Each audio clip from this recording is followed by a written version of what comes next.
ይህ የምጽአቱ ድምጽ ነው። የምስራች ታላቅ የመዘጋጀት ጥሪ። የበጉ ሰርግ ስለደረሰ ሚስቱም ራሷን ስላዘጋጀች ደስ ይበለን፣ ሐሴትም እናድርግ፣ ክብርንም ለእርሱ እናቅርብ። የዮሐንስ ራእይ ምዕራፍ 19 ቁጥር 7። ሰላም ጤና ይስጥልኝ። በመላው ዓለም ሆናችሁ የድንቅ ፍጻሜ ዝግጅቶችን በጀመም ቴሌቪዥን እንዲሁም ደግሞ በድንቅ ፍጻሜ ቲዩብ የምትከታተሉ ቤተሰቦቼ ጸጋና ሰላም ከሁላችሁ ጋር ይሁን። እንዴት ሰነበታችሁ? ወንድማችሁ አገልጋይ ያሬድ ነኝ። የምጽአቱ ድምጽ ነው።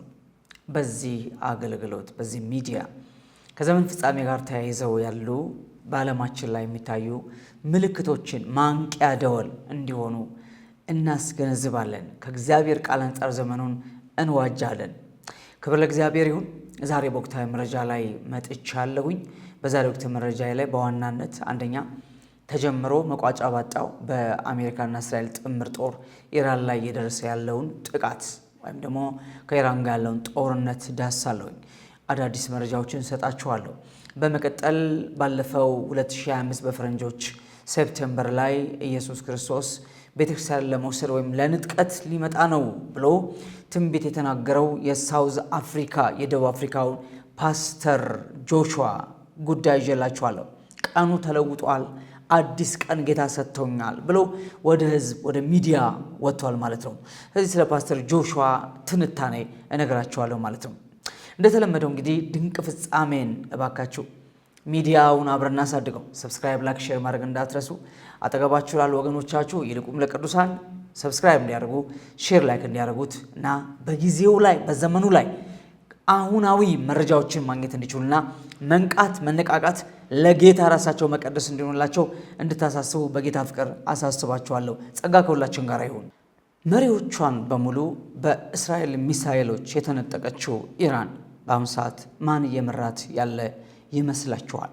በእርግጥ በኢራን እስካሁን ድረስ ያለ ሞት ባይ ተጋዳይነት እጅግ በጣም ከፍተኛ የሆነ ተጋድሎ የኢራን አሁን ያለው አስተዳደር እያደረገ ነው ያለው። ነገር ግን ኢራን ላይ እየደረሰ ካለው ጥቃት አንጻር በጣም ብዙ ክፍተቶች እንዳሉ ቢታወቁም እስካሁን ድረስ መልካቸው ያልታየው በሕይወት ይኑሩ አይኖሩ ምንም ማስረጃ የሌለው የአያቶላ አሊ ካሚኒ ልጅ ሞጅታባ ካሚኒ እሳቸውን ወክሎ የሚሰራው ማን ነው? ወይስ ደግሞ አሁን ያለውን የኢራን አስተዳደር እየመራ ያለ ሚስጥራዊ ቡድን ተመስርቷል ወይስ ምናልባት ከተለያዩ ሀገሮች ጋር በሚኖረው ድርድርና አጠቃላይ የኢራንን ውስጣዊ ነገር የሚያውቅ በሚስጥር ከጀርባ ሆኖ ለሙጅታባ ካሚኒ እንደ አፍ የሚያገለግል የሆነ ሰው አለው የሚል የብዙ የፖለቲካ ምሁራን ወይም ተንታኞች ጥያቄ የሆነ መጥቷል። እንደዚህ ባለ የሚሳኤልና የቦምብ ዝናብ በሚዘንብባት ሀገር ላይ በጽናት ቆማ እንድትታገል እያደረጋት ያለ ምናልባት በጣም ብዙዎች ከስር የወጡ ወይም አስተዳደር ላይ የነበሩ ብዙ ታዋቂ ስም የሌላቸው ግን ብዙ እውቀት ያላቸው ሰዎች ሊኖሩ ቢችሉም ግን የሆነ ሰው ለዚህ ሰው ለሙጅታባ ካሚኒ በእርግጠኛነት ከመጋረጃ ጀርባ አፎን የሚያገለግል ስውር እጅ አለ ተብሎ ይታሰባል። ለዚህ እንግዲህ እንደ ጥቆማ ሆኖ አንድ ሰው ወደ ሚዲያው በጣም እየቀረበ ነው ያለው ማለት ነው። በኢራን ፖለቲካ ውስጥ የረጅም ጊዜ ልምድ ያለው ከፍተኛ እውቀት ያለውና ብዙ ዘመን ያስቆጠረ ከመሪዎች ጋር ከፍተኛ ቅርበት ያለው አንድ ሰው አለ። መሐመድ ባጌር ጋሊባ ይባላል። ይሄ ሰው በጣም ሰፊ ታሪክ ያለው ሰው ነው። ምናልባት ኢራን በአሁኑ ሰዓት ወደፊት እንድትራመድ ቁልፍ ሚና እየተጫወተ ያለና ምናልባትም ለተጎዳው መሪ ለአሁኑ አያቶላ ለሙጅታባ እንደ አፍ ሆኖ እያገለገለ ያለ ስውሩ ሰው ተብሎ በመጠራት ላይ ይገኛል። ይሄ ሰው ማን ነው? የ65 ዓመት ኢራናዊ ሰው ነው። ጋሊባ ከ2000 እስከ 2005 ድረስ የኢራን ፖሊስ አዛዥ ወይንም ኦፊሰር ሆኖ አገልግሎ ነበረ። ከ2000 ጀምሮ ደግሞ የኢራን ፓርላማ አፈ ጉባኤ ሆኖ በማገልገል ላይ ይገኛል። ከዚህም በላይ ከ2005 እስከ 2017 የቴህራን ከንቲባ ዋና አስተዳዳሪ ሆኖ ከተማይቱን ሲመራት የነበረ ቁልፍ ሰው ነው ጋሊባ።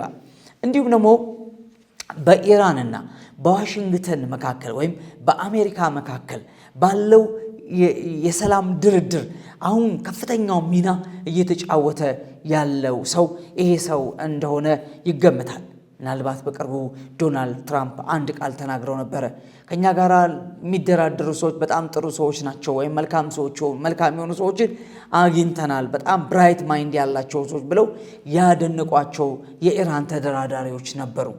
ምናልባት እንግዲህ ዶናልድ ትራምፕ ገነና አድርገውት ኢራን ትልቅ ስጦታ ለአሜሪካ ሰጥታለች ባሉበት ሚዲያ ላይ የሚዲያ ምልልስ ላይ ምናልባት እኚህን ሰው ሊሆን ይችላል ተብሎ በመጠርጠር ይገኛል ማለት ነው። መሐመድ ጋቤር ጋሊባ ሊሆን ይችላል ተብሎ ይገመታል። እንግዲህ ስለ ሞጅታባ ምንም አይነት ግልጽ የሆነ መረጃ በአሁን ሰዓት የለም። በህይወት ይኑር አይኑር እንኳን ምንም አይነት ማስረጃ የለም። ባለፈው ባወጣሁላችሁ መረጃ መሰረት ደግሞ ሞጅታባ ካሜኒን የአሜሪካው ፕሬዝዳንት ከሲአይኤ ባገኘሁት መረጃ መሰረት ሰውየው ግብረ ሰዶማዊ ነው የሚል አንድ በጣም አስፈሪ ነገር ተናግረው እንደነበረ አንስቼላችሁ ነበረ። እንግዲህ ስለዚህ ሰው ምናልባት ወደፊት ቀስ እያሉ የሚወጡ አዳዲስ መረጃዎች ሊኖሩ ይችላሉ እንጂ አሁን ባለው ሁኔታ ግን ኢራንን እየመራት ማን ነው? እየመራት ያለው ሰው ማን ነው? ምክንያቱም አያቶላው የለም፣ በጉዳት ሕክምና ላይ እንዳለ ይታወቃል። ምናልባት በህይወት ይኑር አይኑርም አይታወቅም። ዞሮ ዞሮ ግን እንደዚህ አይነት ቁልፍ ሰዎች ኢራንን አጠቃላይ ይሄ ፖለቲካ አቅጣጫ የሚያውቁ ሰዎች፣ ቁልፍ ሚስጥር በእጃቸው ያሉ ሰዎች ከስውር ሆነው ከጀርባ ሆነው ብዙ ነገሮችን ይመራሉ ማለት ነውና ኢራን አሁንም እንግዲህ በከፍተኛ ቁርጠኝነት እየተዋጋች ያለች ናት። ይልቁንም ጦርነቱን ከኢራን አውጥታ ወደ ሌሎች ሀገሮች በማዛመት በጣም ብዙ ሀገሮችን ወደ ቁጣ ያመጣቻቸው ነው ያለችው። እነ ሳውዲ፣ እነ ካታር፣ እነ ኢማራት በጣም ከፍተኛ ቁጣ ውስጥ ገብተዋል ማለት ነው፣ ቱርክ ሳይቀር ማለት ነው። እና እንግዲህ ጦርነቱ እንደቀጠለ ነው ያለው። በዚህ ሁኔታ ላይ እንዳለ ምናልባት የአሜሪካ እግረኛ ጦር ማለትም 82ኛ ብርጌድ አየር ወለድ በጣም የአሜሪካ እስትንፋስ የሚባል በጣም በወሳኝ ጦርነቶች ላይ ልዩነት ለመፍጠር የሚላክ አየር ወለድ ነው ይሄ 82ኛ ብርጌድ። እሱ ብቻ አይደለም፣ ወደ 4500 የሚጠጉ የባህር ኃይሎች ወደ ካርግ ደሴት እንዲሄዱ ተደርጓል። ምናልባት ያን ደሴት በቅርቡ ሊቆጣጠሩት ይችላሉ። ይሄ ማለት ቀጥታ ከኢራን ወታደሮች ጋራ የእግረኛ ጦርነት ሊጀመር ይችላል የሚል ከፍተኛ የሆነ ስጋት አለ። ምክንያቱም ይህን ተከትሎ የኢራን አሁን ያለው አስተዳደር የአሜሪካ ወታደሮች በእግረኛ ጦር ለመቅጠም ኢራንን ከረገጡ ዝግጁ ነን፣ ሲቀጥል ግን ቀጠናውን በሙሉ እንወራለን፣ እናምሰዋለን ወደሚል በጣም ከፍተኛ ዛቻ ገብተዋል።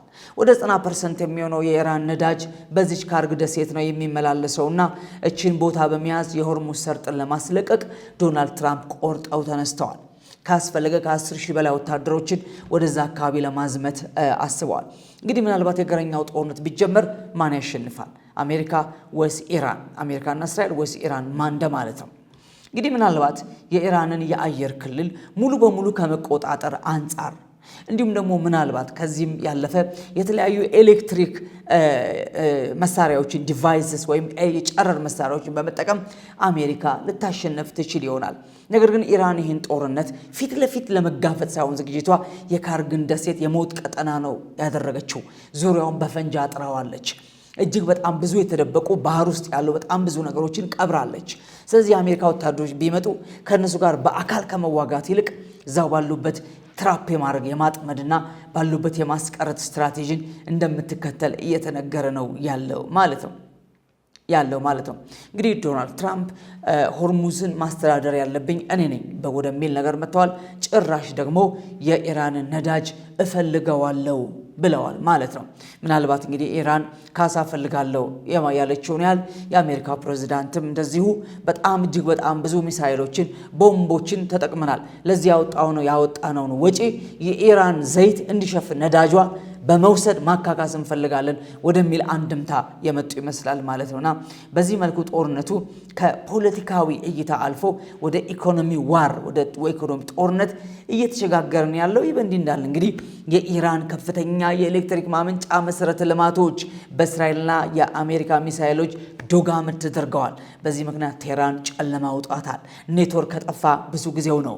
ያ ብቻ አይደለም፣ ቴህራናውያን አይቶ የማያውቁት ጨለማ ወድቆባቸዋል። ምናልባት እንግዲህ ይህንን መሰረተ ልማት ገንብቶ ቴህራን እንደገና ኤሌክትሪክ ተጠቃሚ ለማድረግ ወይም በጣም እጅግ በጣም ግዙፍ የሆኑ ጀነሬተሮችን አምጥቶ ቴህራንን እንደገና ብርሃን ያላት ከተማ ለማድረግ ሌላ እንቅስቃሴ ነው። አሁን ባለው ውጥረት ግን ይህን እንኳን ለማሰብ ፋታ የሚሰጥ ነገር ባለመኖሩ ቴህራናውያን አላሁ አክበር በማለት ጎዳና ወጥተው ሲጮሁ አምሽተዋል ማለት ነው። እና በዚህ ሁኔታ እንግዲህ የኢራን ጉዳይ ከጊዜ ወደ ጊዜ እየባሰ ኢራንም አቅሟን በጣም እያፈረጠመች በከፍተኛ ደረጃ እየተቃወመችና እየተጋደለች ነው ያለችው።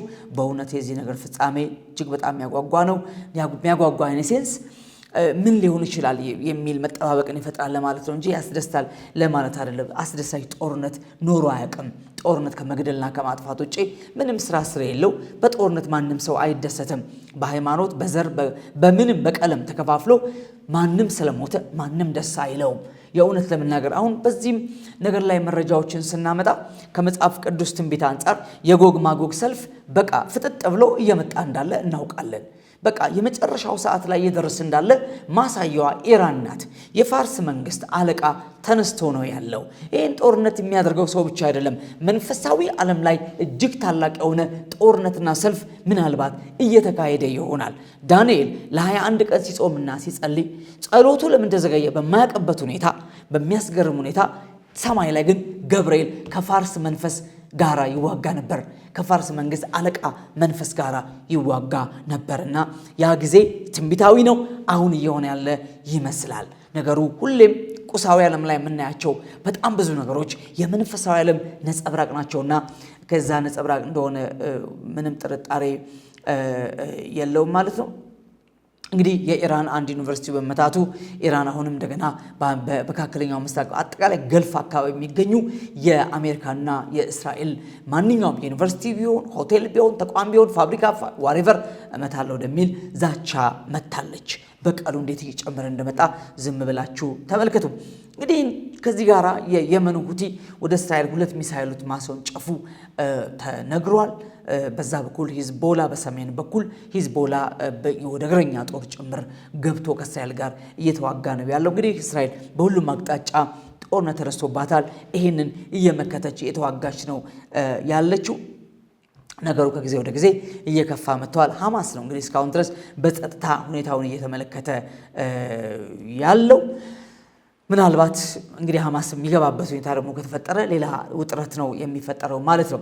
እንግዲህ መካከለኛው ምስራቅ ላይ ያለው ሰዓት ከጊዜ ወደ ጊዜ በጣም እየጨመረ አድማሱን እያሰፋ ሌሎች ያላንን እየሳበ ሌሎች ደግሞ በፍርሃት ጥግ እንዲይዙ እያደረገ የዓለምን የፖለቲካ አሰላለፍ እየቀየረ ኢኮኖሚውን እያተረማመሰ ነው ያለው። ሁላችንም ከኢትዮጵያ ጀምሮ ከፍተኛ የሆነ የነዳጅ እጥረት ሁሉም ቦታ በዚህ ጦርነት ምክንያት ተከስቷል። ሰለባንን ማለት ነው። ስለዚህ መጸለይ ነው እንግዲህ እግዚአብሔር መልካም ያድርግ። ሊሆን ያለው ነገር ግን አይቀርም። ሊሆን ያለው ይሆናል። መጨረሻው ደርሷል። ኢየሱስ ይመጣል ስንል አሁን እየሆነ ያለው ነገር አጋጣሚ አይደለም። ዘመን ጠብቆ የመጣ ቁርጠኛ ጉዳይ ነው። የተወሰነ የተቆረጠ በዘመን የተጠበቀ ነገር እየሆነ እንዳለ ልብ እንድትሉና ሞር ወደ ጌታ እንድትጠጉ ነፍሳችሁን ያላዳናችሁ ለነፍሳችሁን መዳን ዋስትና ለመቀበል ጊዜው እንደሆነ ማሳሰብ እንወዳለን። እንግዲህ ወደ ሁለተኛው መረጃ ሳልፍ የደቡብ አፍሪካው ፓስተር ጆሹዋ ባለፈው 2005 መስከረም ላይ 23 እና 24 ንጥቀት ይሆናል ብሎ ጌታ ነግሮኛል ብሎ እነዛ ቀኖች ሲያልፉ እዛ ሰው ላይ በጣም ብዙ ውርጅብኝ ወርዷል። ያም ሰው ደግሞ በሚዲያው ላይ ቫይራል ወጥቶ በከፍተኛ ደረጃ በትልቅ ማስ ሚዲያ ውስጥ ያቀር መነጋገሪያ ሆኖ ነበረ እና በዛ ምክንያት በጣም ብዙዎች እንዳሰተኛ ነብይ ቆጥረውኛል። እኔ ሐሰት ትንቢት አልተናገርኩኝም፣ ይቅርታ ጠይቅ ብለውኛል። ማንንም ይቅርታ አልጠይቅም። ንስሐ ግባ ብለውኛል። ንስሐ ምገባበት ምንም ምክንያት የለኝም።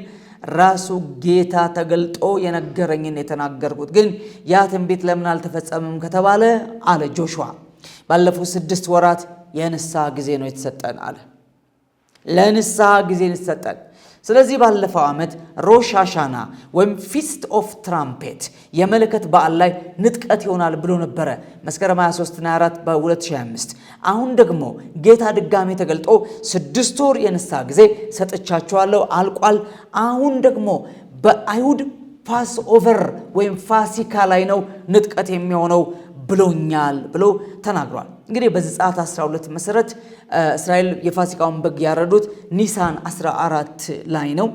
ስለዚህ ኒሳን 14 ታረዱ፣ 15 ወጡ፣ በ17 ቀይ ባህርን ተሻግረዋል። 17 ኢየሱስ ክርስቶስ ወደ ሰማይ ያረገበት ቀን ነው ብሏል። ስለዚህ የቤተክርስቲያን ንጥቀት የሚሆነው በዚሁ ጊዜ ስለሚሆን ወደኛ ካላንደር ይሄንን ቀን ስናመጣው ኤፕሪል 4 and 5 ሚያዝያ 4 እና 5 በፈረንጆቹ ንጥቀት ይሆናል። የመጨረሻ ማስጠንቀቂያ ነው ብሏል ጆሹዋ። ተጠንቀቁ። እንግዲህ ኤፕሪል 4 and 5 ማለት ዛሬ ማርች 30 ነው። ማርች 30 ነው በፈረንጅ አቆጣጠር። 3ኛ ወር ማርች 30 ነው፣ መጋቢት 30 ነው። ስለዚህ ወደ ሚያዝያ 4 እና 5 ማለት አፍተር 4-5 ዴይስ በኋላ ንጥቀት ይሆናል ብሎ ጆሹዋ አስጠንቋል። ወገኖቼ እንግዲህ ዳግም ምጽአትን ትምህርት ስናስብ ቀን እየቆረጥን ንጥቀት ይሆናል ለማለት አይደለም። ሲጀመር ሙሽራ በየትኛውም ሰዓት ትወሰዳለች። እንኳን የተዘጋጀው ያልተዘጋጀው መሄዱ አይቀርም። ሙሽራ ከሆነ ይሄዳል፣ የሙሽራው ፓርት ከሆነ ይሄዳል። ስጋ የሙሽራው ፓርት ካልሆንክ የሙሽሪት ማለት በክርስቶስ ደም የተገዛችው ቤተክርስቲያን የእውነተኛው የአማኞች ስብስብ የገሊት ቤተክርስቲያን የገሌ ዓለም አቀፍ ቤተክርስቲያን ሳይሆን በክርስቶስ ደም የተዋጀችውና በክርስቶስ ኢየሱስ ጽድቅ የተዋጀችው ለዘላለም ሕይወት ተለይታ የወጣችው ቤተክርስቲያን አባል ከሆንክ የትም ብትሆን የት ትነጠቃለህ? አይቀርም። የፈጨም ትነጠቃለህ፣ መኪና የነዳም ትነጠቃለህ። መቼም ይቀርልህ አይሆንም። ነገር ግን ያልተዘጋጀ ከሆንክና በሃይማኖት የምትላፋ ከሆንክ ግን ጊዜው አሁን ነው፣ ንስሐ ግባ ነው። ጆሹዋ ስላለ ሳይሆን መጽሐፉ ስለሚል ጭንቅ መጥቷል፣ ምጥ መጥቷል፣ የዓለም ኢኮኖሚ ተመቷል፣ የዓለም ሶሻል ላይፍ ወይም ማህበራዊ ወጣ መጥቷል፣ የዓለም ፖለቲክስ ድብልቅልቁ ትርምስምሱ ወጥቷል።